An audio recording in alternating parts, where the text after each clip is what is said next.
అన్ని ఆధారాలతో డాక్యుమెంట్లతో మేము చర్చకు సిద్ధం. మేము గన్ పార్క్ వస్తామంటే పోలీసులను అడ్డం పెట్టి ఆపడం అంటే ఈ ప్రభుత్వం పారిపోతుంది. ఈ ప్రభుత్వం టెండర్లలో అవినీతికి పాల్పడ్డది. ఈ ప్రభుత్వం చర్చకు సిద్ధం లేకపోవడం వల్లనే పోలీసులను అడ్డం పెట్టుకొని ఇవాళ మమ్మల్ని అరెస్ట్ చేస్తా ఉన్నారు. మేము ఒకటే డిమాండ్ చేస్తున్నాం, మీకు చిత్తశుద్ధి ఉంటే అసెంబ్లీ పెట్టండి. ఈ అరెస్టు ప్రభుత్వం చర్చకు సిద్ధం లేక ఈ అక్రమ అరెస్టులతో ప్రభుత్వం పారిపోతా ఉంది. మేము మీకు చిత్తశుద్ధి ఉంటే అసెంబ్లీ పెట్టండి.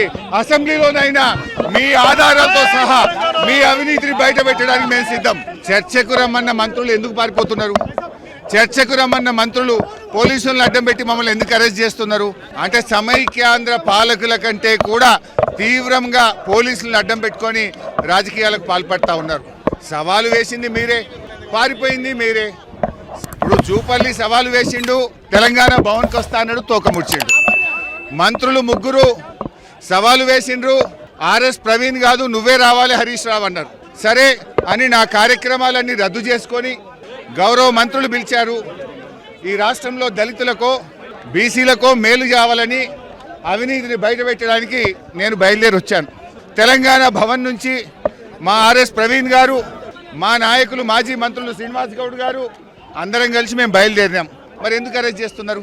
పిలిచింది మీరే, మీరేదో ఆడికి పోయినట్టు మమ్మల్ని ఏమో పోలీసు వాళ్ళని అడ్డం పెట్టి ఆపి మేము రాలేదన్నట్ట. విడిచిపెట్టాం. ఇవాళ పోలీసులను అడ్డం పెట్టి ఆపినమేమో, మిమ్మల్ని విడిచిపెట్టాం.